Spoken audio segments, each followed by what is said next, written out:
에레미야 마지막 장인데요. 에레미야서 52장 1절에서부터 3절입니다. 오늘 이 시간 3일밤 기도회에 여러분들과 함께 묵상할 말씀은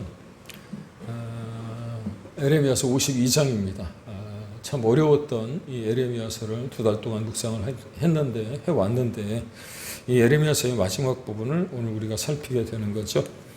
그런데 그 전에 본문인 에레미야서 51장 64절, 에레미야 52장 1절 바로 앞에 있는 에레미야서 51장 맨 마지막 절 64절을 보시면 뭐라고 되어 있냐면, 말하기를 바벨론이 나의 재난 때문에 이같이 몰락하여 다시 일어나지 못하리니 그들이 피폐하리라 하니라. 에레미야의 말이 이에 끝나니라 이렇게 되어 있어요. 개역한글 성경에 보면 에레미야의 말이 이에 마치니라 라고 되어 있습니다. 이게 무슨 말이냐면 선지자 에레미야의 예언이 모두 다 끝이 났다는 거예요. 하나님께서 이 유다와 바벨론의 어떤 멸망에 대한 심판의 메시지를 전하는 그 말씀이 끝을 맺었다라고 하는 거죠. 그런데 이 에레미야서가 51장으로 끝나는 게 아니라 한 장이 더 붙어 있어요. 52장. 왜 52장이 더 붙어 있을까? 여러분들이 읽어보셨는지 모르겠습니다. 매일 성경을 묵상했으니까 다 읽어보셨으리라고 생각이 들지만 에레미야 1장부터 51장까지의 예언, 에레미야가 전해준 바룩을 통해서 기록되었던 그 모든 말씀들을 요약해서 다시 한번 반복해두고 읽는 거예요. 그런데 무엇을 말하고자 그 긴 내용을 축약하고 요약해 놓았을까? 세 가지 정도로 우리가 이 말씀을 통해서 에레미야 52장 전체 다 읽지는 않았습니다만 이 에레미야 52장 축약된 내용을 통해서 알 수 있는 교훈들이 있을 것 같은데 성경보다 더 간단하게 요약을 한다면 바로 이런 겁니다. 첫 번째, 이 에레미야 52장, 에레미야서의 마지막 장에서 깨달아 알게 되는 교훈이 무엇이냐면, 하나님의 말씀은 하나님이 말씀하신 그대로 이루어졌다는 것을 가르쳐 주는 거예요. 믿습니까? 네. 예를 들어 예언은 됐지만 실제로 일어나지 않는 일이 있잖아요. 1900 몇 년이죠? 92년인가? 다미 선교회에 거짓된 어떤 그 교주의 말에 의해서 이제 내일 모레 종말, 지구의 종말 때 예수님이 이제 재림하실 것이라는 어떤 이야기를 듣고 거기에 유혹과 미혹된 사람들이 얼마나 많았습니까? 그런데 그 일이 이루어졌나요? 안 이루어졌잖아요. 그런 것처럼 예언은 됐지만 이루어지지 않는 것은 거짓된 예언이라는 거예요. 그런데 하나님의 말씀은 단순히 언어로만 존재하는 추상적인 개념이 아니라 시간이 지나고 흐르면 역사가 된다는 것을 가르쳐 준다는 것. 하나님의 말씀이 성취되어지는 것. 그래서 시간이 지나면서 깨닫게 되는 것이 무엇이냐면 하나님은 하나님이 하신 그 말씀 그대로 이루시는 분이시다는 사실을 우리가 알게 되고요. 이 에레미야서 52장을 통해서 그것을 깨닫게 되어지더라고 하는 거예요. 그러므로 하나님의 말씀은 요즘 아이들이 쓰는 말로 리얼이에요. 리얼. 진짜란 말이에요. 진짜. 믿습니까? 하나님의 말씀은 실제라고 하는 거예요. 믿습니까? 그래서 하나님의 말씀은 실제이기에 능력이 있는 말씀이고 그 말씀은 허황된 말씀이 아니라 실현성이 있는 말씀이라고 하는 것을 여러분 기억할 수 있기를 주의 이름으로 축복합니다. 에레미야서 52장을 통해서 우리가 깨닫게 되어지는 첫 번째 교훈이 뭐라고요? 하나님은 하나님이 하신 말씀 그대로 이루신다는 거예요. 믿습니까? 두 번째로 하나님의 섭리죠. 3절에 보니까 뭐라고 되어 있냐면 여호와께서 예루살렘과 유다를 진노하심이 그들을 자기 앞에서 쫓아내시기까지 이르렀더라. 그렇게 얘기해요. 무엇을 말하는 거냐면 이 또한 리얼이라고 할 수 있는 리얼한 말씀이라고 할 수 있는데 앞서 말씀드린 그대로 하나님은 하신 말씀대로 그분의 뜻을 이루어 가신다는 거예요. 믿습니까? 그게 곧 프로비던스, 섭리라고 하는 게 섭리. 섭리라고 하는 말, 여러분 세상 사람들은 잘 쓰지 않죠. 우리 그리스도인들만이 쓰는 어떤 단어일 수 있을 것 같은데 자부심을 느끼시기 바랍니다. 섭리라는 말 잘 안 써요. 그런데 우리는 하나님의 섭리를 믿습니다 라고 얘기하죠. 근데 그 하나님의 섭리라고 하는 게 무슨 뜻이에요? 뭐 알고 하던 모르고 하던 하나님의 뜻이 하나님이 말씀하신 그대로 이루어질 것이라고 하는 것, 믿는 믿음으로 사는 사람들이 그리스도인이고 그 말을 할 수 있는 자격을 가진 사람들이잖아요. 그런데 이 섭리라고 하는 말을 세상 사람들이 잘 모르니 달리 뭐라고 조금 더 쉽게 표현할 수 있을까 생각을 해보니까, 여러분 역사라고 하는 영어 단어가 뭡니까? 히스토리잖아요. 그거를 두 개의 단어로 이렇게 플러스가 되어 있다고 언제 한번 말씀을 드렸죠?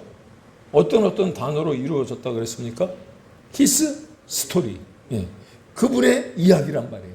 그의 이야기란 말이에요. 누구의 이야기입니까? 예수님의 이야기예요. 믿습니까?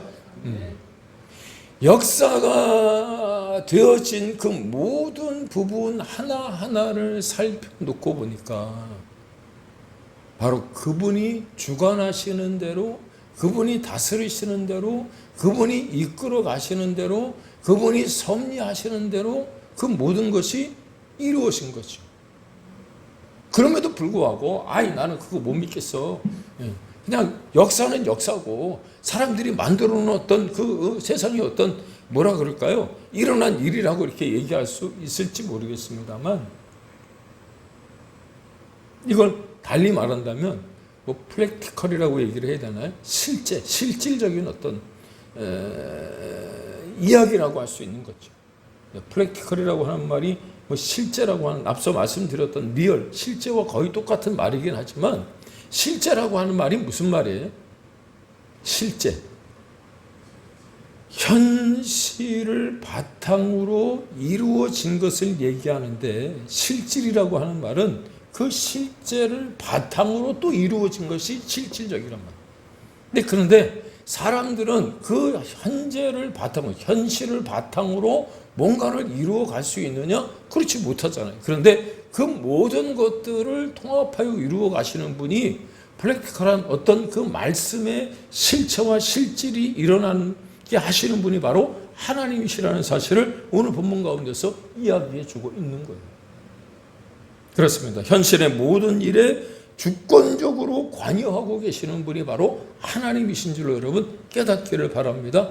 지금 당장 내 삶에 하나님이 간섭하시는 것 같지 않고 개입하시지 않는 것 같이 느껴질 때가 얼마나 많습니까? 내가 특별히 고난 가운데 있을 때, 어제도 그 신우의 예배 가서 말씀을 전할 때 다니엘서 6장에 나와 있는 다니엘이 사자굴 속에 들어가게 하시는 하나님의 뜻이 있었다. 이게 세상 사람들이 생각하면 이게 말도 안 되는, 얼토당토 않은 얘기라는 거예요. 왜? 그 사자굴에 어떻게 하나님을 섬기는 사람들을 집어넣을 수 있는 게 하나님이 계획이냐고 얘기할 수 있지만, 이런 거죠.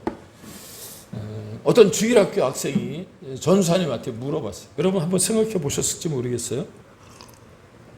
사도행전 7장에 보면 스데반이 그 복음을 전하다가 돌에 맞아 죽잖아요. 그 순간 도대체 하나님은 뭐 하신 건데? 돌에 맞지 않도록, 피가 나지 않도록, 아프지 않도록, 아이들이 생각했을 때 그런 생각이 들었을 거 아니에요. 스데반이 죽을 때, 순교당할 때 하나님이 보호막, 그 뭐 이스라엘에 가면 요즘에 뭐 미사일이 날라오면 뭐 이렇게 친다면서요. 예? 그것처럼 보호막을 쳐주면 좋은데 하나님은 도대체 뭘 지키셨느냐는 거예요. 그런데 뭐라고 대답하실 수 있을까요? 전사님이 그렇게 대답했어요. 돌에 맞는 것은 하나님이 막지 않으셨지만 지켜주신 게 뭔지 아니? 스데반의 믿음을 지켜준 거예요. 믿습니까? 사자굴에 다니엘이 들어갈 때 여러분 하나님이 아무 조치도 안 하고 그냥 사자굴에 집어넣으셨겠어요. 예? 어제도 그런 얘기 했어요. 메대의 다리오 왕이거든요. 다리오 왕이 조서에다 조상을 딱 찍어놓고 자기 신상에다 절하지 아니하면 어떻게 해요? 사자굴에 집어넣겠다. 이 바보 멍충이 같은 세탁소 주인 같은 그 이름을 가진 다리오. 뭘 다리오? 이 다리오가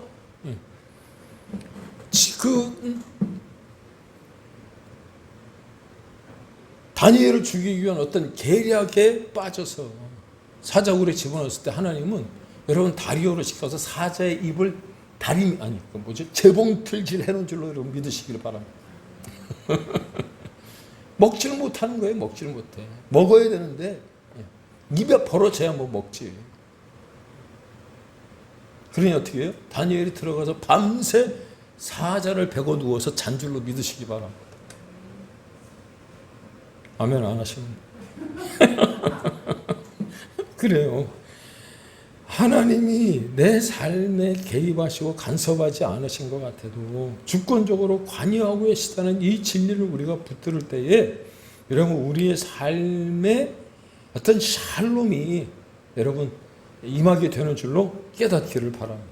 에레미야서를 통해서 깨닫게 되는 게 바로 그거예요. 세 번째로 이 에레미야서 52장을 통해서 알게 되는 교훈이 무엇이냐면 하나님의 은혜. 믿습니까? 여러분들이 읽어보셨는지 모르겠습니다만 52장 17절에서 23절에 보면 바벨론의 느부갓네살 왕이 성전에서 가져간 모든 여호와의 기명들, 그렇죠? 속된 말로 도둑질해 간 것들을 다 적어놨어요. 금은 얼마나 가져갔는지, 은은 얼마나 가져갔는지, 그것의 길이와 높이가 얼마나 되는지 다 적어놨다는 거예요. 도둑놈이 가져간 리스트를 다 리스트화 해놓은 거죠. 참 신기하지 않습니까? 굳이 이런 것까지 적어놨을까 싶은 건데 왜 적어놨을까요?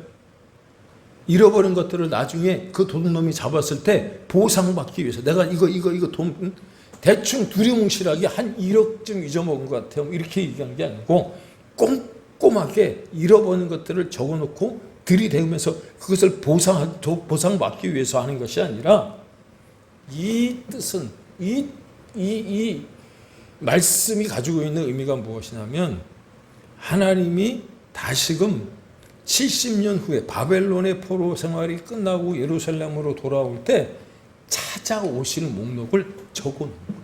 믿습니까? 이 하나님의 은혜죠. 하나님이 유다 백성들을 다시 포로에서 해방시키시고 고토로 돌아오게 하시려는 하나님의 은혜가 거기에 담겨져 있는 거예요. 그냥 기명들 하나하나 어떤 수치와 무게와 어떤 길이 이런 것들을 적어놓은 것으로 보지 마시고 그 안에 하나님의 은혜가 담겨 있다는 것을 여러분 깨달을 수 있기를, 기억할 수 있기를 주의 이름으로 축복합니다. 회복시키시겠다. 믿습니까? 그게 하나님의 은혜잖아요. 그냥 무너진 채로 예. 여러분 번지 점프 해보셨어요? 번지 점프를 하면은 저 위에서부터 꼭대기까지 밑에까지 쫙 떨어질 때는 그리고 저 사람이 정신을 못 차려. 왜? 내가 그냥 그 바닥에 곤두박질 쳐갖고 처박혀서 그냥 죽을 것 같거든요. 그런데 거의 바닥쯤 내려왔을 때 뭐가 고무줄이 나를 탱 하고 올리면 그때서야 고무줄이 나를 붙들고 있구나. 그걸 알거든요. 사람이요 낭떠러지기 위해서 떨어지면 한없이 떨어지거든요. 그럴 때는 뒤에 고무줄이 달렸는지 뭐가 달렸는지 아무 생각이 없어요. 그런데 바닥을 탁 치는 순간에 하나님이 나를 붙들고 계시. 아니 바닥을 치기 전에, 바닥을 치면 큰일 나죠. 바닥을 치기 전에 하나님이 나를 붙들고 계시고 다시 끌어올려 주신다는 것을 여러분 알게 되는 거예요. 믿습니까? 예, 회복시키시는 하나님. 그걸 이 에레미야서 52장에서 가르쳐 주는 거예요. 그래서 특별히 오늘 말씀 여러분과 함께 읽었던 본문에 보니까 시드기야라고 하는 왕, 남유다의 마지막 왕이라고 하지만 실질적으로는 이 시드기야의 아버지인 요시야가 마지막 왕이 될 수 있지만 이 시드기야가 마지막 왕으로 뭐라고 이야기를 하고 있느냐면 3절에 뭐라고 그랬어요? 여호와께서 예루살렘과 유다에게 진노하심이 그들을 자기 앞에서 쫓아내시기까지 이르렀더라. 시드기야가 바벨론 왕을 배반하니라 그랬어요. 그런데 그 앞에 2절에 보니까 시드기야가 바벨론 왕을 배반하기까지 배반하게 된 어떤 이유가 무엇이냐면 2절에서 요야김의 모든 행위를 본받았다 그렇게 얘기합니다. 이 시드기야가 누구의 아들이에요? 요시아의 왕. 요시아 왕의 아들, 세 번째 아들이에요. 그럼 요시아는 누구냐? 8살의 왕이 되어져서 이스라엘이 가지고 있었던 어떤 그 우상을 숭배하고 어떤 행음하고 때로는 그 이방 나라의 신들을 그런 어떤 뭐 섬기고 추앙하는 것들을 회파했던 종교 개혁을 일으켰던 사람이 요시아 왕이에요. 북으로 갈려진 이스라엘. 우리가 이제 다음 주부터 이제 그 열왕기 하를 이제 우리가 함께 묵상하게 될 건데, 분열 왕국 시대에 제가 보기에는 가장 특별한 왕이 아닐까, 뛰어난 왕이 아니었을까 그런 생각이 드는데, 그 아버지 요시아를 닮은 게 아니고 여호야김 가장 이스라엘에서 악했던 왕을 닮았다. 사랑하는 여러분, 좋은 것을 우리가 닮아가는 데는 시간이 엄청나게 필요하지만 여러분 악한 것을 배우는 데는 금방 배운다고 하지 않아요? 어린아이들이 그런다면서요. 미국 같은 데 가면 어른들은 영어 한마디 배우는 게 너무 힘이 드는데 아이들은 금방 영어를 배운다. 왜 그럴까 싶은데 욕부터 배운대, 욕부터. 그러니까 아이들이 욕부터 배우다 보니까 이게 금방 아이들이 말이 소통이 되는 거예요. 그럼 뭐 욕부터 배우겠습니까만 하여튼 좋은 것은 습득하기가 어렵지만 시간이 걸리지만 나쁜 것은 금방 배우는 거예요.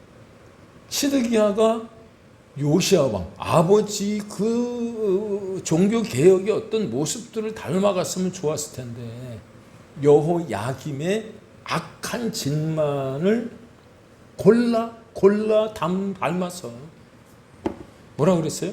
시드기야가 바벨론 왕을 배반했다 그랬어요. 그런데 이 말씀도 우리가 자세히 봐야 돼요. 사실 바벨론 왕을 배반했다라고 하는 말은 달리 말하면 하나님의 말씀을 따르지 않았다라고 이렇게 해석할 수 있는 거예요. 이거 되시나요? 네. 그러므로 맞이한 결과가 무엇이냐면 바벨론이 이스라엘을 확실하게 파괴하는 동기를 마련해 주었고요. 뿐만 아니라 시드기야 자신도 처참한 최후를 맞이하게 돼요. 눈이 뽑혀서 죽게 되는 것 아니에요. 그렇다면 유다와 시드기야가 망한 이유가 있을 거 아니에요. 어떻게 망했고 멸망했을까? 바벨론이 침공을 해서도 아니고요. 믿었던 애굽이 도와주지 않아서도 아니에요. 오로지 하나님의 뜻을 수용하지 않고 자기 판단을 더 의지했다는 거예요. 나름 머리를 쓴다고 썼는데 제대로 쓰지 못한 거죠. 전주에 있었을 때 집사 때 다녔던 교회 순복음교회 목사님이 가끔가다 쓰시는 말씀이 있었어요. 여러분 이 말씀 기억하세요. 저도 좀 써먹어야 될까 자주. 대빵만한 머리 가지고 하늘에 계신 하나님을 가늠하지 말라. 그 말씀을 하셨어요. 네? 대빵만한 머리 가지고 이 천지 만물을 지으신 그 하나님을 판단하지 말고. 제가 가끔 그 말이 생각이 나요. 이와 비슷한 말씀이 이사야서 55장에 나오잖아요. 너희는 여호와를 만날 만한 때에 찾으라. 가까이 계실 때에 부르라. 악인은 그의 길을 불의한 자는 그의 생각을 버리고 여호와께 돌아오라. 그리하면 그가 긍휼히 여기시리라. 우리 하나님께로 돌아오라. 그가 너그럽게 용서하시리라. 이는 내 생각이 너희 생각과 다르며 내 길은 너희 길과 다름이니라. 여호와의 말씀이니라. 이는 하늘이 땅보다 높으며 내 길은 너희의 길보다 높으며 내 생각은 너희의 생각보다 높음이니라. 있습니까? 그래서 내가 가진 생각이 아무리 괜찮은 생각이라 할지라도 하나님께서 그 생각이 그래 네가 가진 생각이 참 좋은 생각이야. 그런데 지금은 아니야 라고 말씀하시는 그 감동이 오면 여러분 내 생각을 내려놓고 정말 수많은 사람들이 야, 그 생각이 정말 잘 맞아떨어지는 것 같아 라고 박수를 친다 할지라도 하나님이 아니시라고 한다면 여러분 아닌 것으로 믿으시고 내 고집, 내 방법, 내 생각 이런 것들을 내려놓을 수 있기를 주의 이름으로 축복합니다. 이걸 기억해야 되는 거예요. 시드기야가 이걸 제대로 기억하지 못했기 때문에 하나님의 섭리를 깨닫지 못했고, 하나님의 은혜가 있음에도 불구하고 그 말씀이 실제적으로 이루어지는 리얼한 말씀이라는 것을 잊어버린 채 처참한 최후를 맞이한 것 아닙니까? 따라서 오늘 이 시간 다시 한번 내 판단과 주변의 사람들을 의지하지 말고 하나님이 주시는 생각에 더 귀를 기울여 보실 수 있기를 주의 이름으로 축복합니다. 정말 하나님이 그것을 원하실까? 하나님이 반대하시면 어떡하지? 그런 생각이 들면 여러분 그건 반대겠죠. 왜? 뭔가 꺼리낌이 찔리는 게 있으니까 그런 생각 드는 거 아니겠어요? 그렇죠? 이거 엄마가 혼날 것 같은데? 그럼 안 하면 되는 거예요. 근데 꼭 해갖고 먼지 나도록 비 오는 날에 맞잖아요. 맞아보셨어요? 저는 맞아봤어요.